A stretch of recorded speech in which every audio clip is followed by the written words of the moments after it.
Friends আমি রিয়ার আমার রান্না রাকমারি চ্যানেলে আরেকটি পর্ব দেখার জন্য সবাইকে ওয়েলকাম জানাই। একটি সবজি ভালো না লাগলে সেই একই উপকরণ দিয়ে কিন্তু ব্রেকফাস্ট বা ডিনার, স্কুল বা অফিসের টিফিনে কিন্তু বানিয়ে ফেলা যায় দারুণ স্বাদের একটি রেসিপি।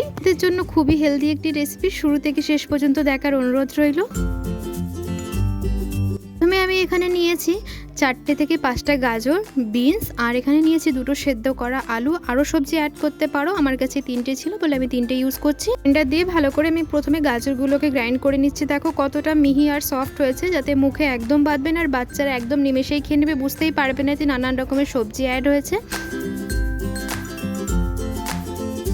নিয়েছি পরিমাণ মতো তেল, সামান্য নিয়েছি 2 থেকে 3টে কাঁচা লঙ্কা, শুকনো লঙ্কা। প্রথমে বিনগুলোকে ছোট ছোট করে কুচিয়ে রেখেছিলাম, প্রথমে বিনগুলোকে ছেড়ে দিয়েছি। বিনটা একটু ভাজা ভাজা হয়ে গেলে, মানে 10% মতো ভাজা ভাজা হয়ে গেলে আমি দিয়ে দেবো গাজর, যে গ্রাইন্ড করে রেখেছিলাম সেই গাজরগুলোকে দিয়ে দেবো। আরও নানান রকমের সবজি অ্যাড করতে পারো, বাঁধাকপি, ক্যাপসিকাম, ফুলকপি। আমার কাছে 3টে ছিল বলে আমি 3টে, জাস্ট এই 3টে দিয়েই করছি।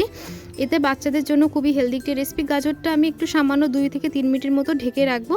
2 মিনিট পরে খুলে দেখবো কিছুটা বিনস আর গাজরগুলো গলে গেছে, একটু নাড়াচাড়া দিয়ে নেব। আর গাজর খুব ভালোভাবে গলে গেছে, এবার সেদ্ধ করা আলুগুলোকে আমি দিয়ে দেবো এতে।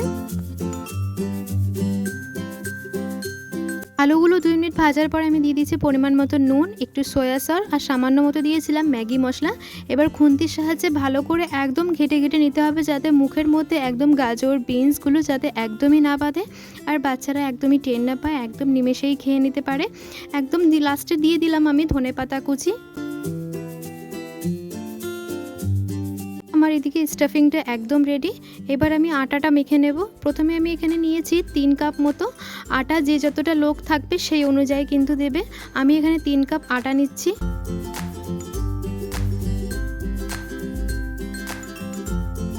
2 কাপ মতো ময়দা। ময়দাটা বেশি ব্যবহার করব না, ময়দাটা শরীরের পক্ষে এতটা খাওয়া ভালো না, তার জন্য আমি 3 থেকে 4 কাপ মতো আটা নিয়েছি।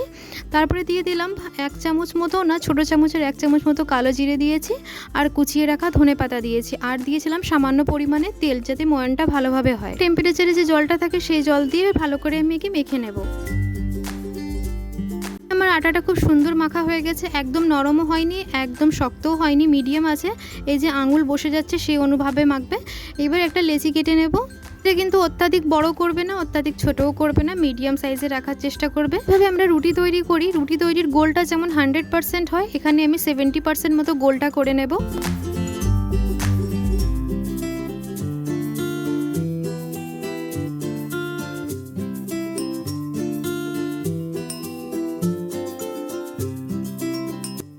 মতো আমি রুটিটা বেলে নিয়েছি। এবার যে আলুটা তৈরি করে রেখেছিলাম, চামচের সাহায্যে কিন্তু রুটির একদম পাতলা পাতলা করে লেয়ার করে নেব। বেশি উঁচু থাকলে আলুগুলো কিন্তু রুটি মানে পরোটাটা ফেটে যাওয়ার ভয় থাকবে, তার জন্য আমি চামচের সাহায্যে চারিদিকে একটু ছড়িয়ে দিচ্ছি।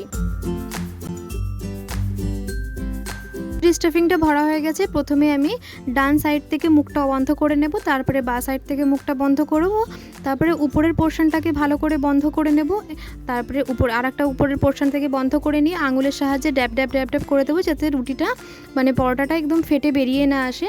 তারপরে আঙুলের সাহায্যে আস্তে আস্তে করে এরকম চেপে চেপে থাকবো, তাহলে আলুগুলো একটু ভালোভাবে ছড়িয়ে যেতে পারে।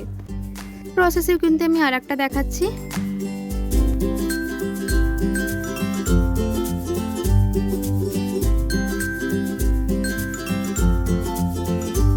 গরম হয়ে গেছে, আমি রিফাইন অয়েল ব্যবহার করছি, যদি তোমরা চাও ঘি অ্যাড করতে পারো। এবার এদিকটা হয়ে ভাজা ভাজা হয়ে গেলে আমি এপিট ওপিট করে ভেজে নেব। একটু খুন্তির সাহায্যে একটু ভালো করে চেপে চেপে নেব, যাতে ভালোভাবে রুটিটা বা পরোটাটা ফুলে ফুলে ওঠে। এর সাহায্যে আমি ভালোভাবে চেপে চেপে ভেজে নিচ্ছি। যেই অংশগুলোকে আমি ভাজ করে রেখেছিলাম সেই অংশটা কাঁচা থেকে যাবে, তার জন্য আমি একটু চেপে চেপে ভালো করে ভেজে নিচ্ছি। খুব সুন্দরভাবে ভাজা হয়ে গেছে, আর এক পিঠটা আমি সেম প্রসেসে ভেজে নেব। নতুন সদস্য আমার ভিডিওটি দেখছো, প্লিজ ভালো লাগলে একটি লাইক করে দেবে। তোমাদের একটি লাইকে কিন্তু আমরা আরও বেশিভাবে মোটিভেট হই। যে একদম সম্পূর্ণভাবে তৈরি হয়ে গেছে, এবার আমি একে সার্ভ করে নেব।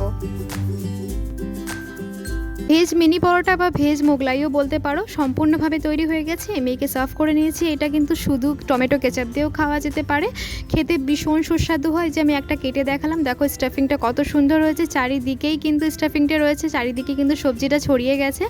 এই রেসিপিটি যদি তোমাদের ভালো লেগে থাকে প্লিজ একবার বাড়িতে ট্রাই করো, আশা করি তোমাদেরও ভীষণ ভালো লাগবে। নতুন নতুন রেসিপি দেখতে হলে যারা রান্নার রকমারি চ্যানেলে প্রথমবার ভিজিট করেছো তাদের কাছে অনুরোধ হলো চ্যানেলটাকে সাবস্ক্রাইব করে আমার পাশে থাকার জন্য, পাশে থাকা বেল আইকনটিকে অবশ্যই প্রেস করে দেবে। আসি তাহলে নতুন একটি রেসিপি নিয়ে আবার দেখা হবে। ধন্যবাদ।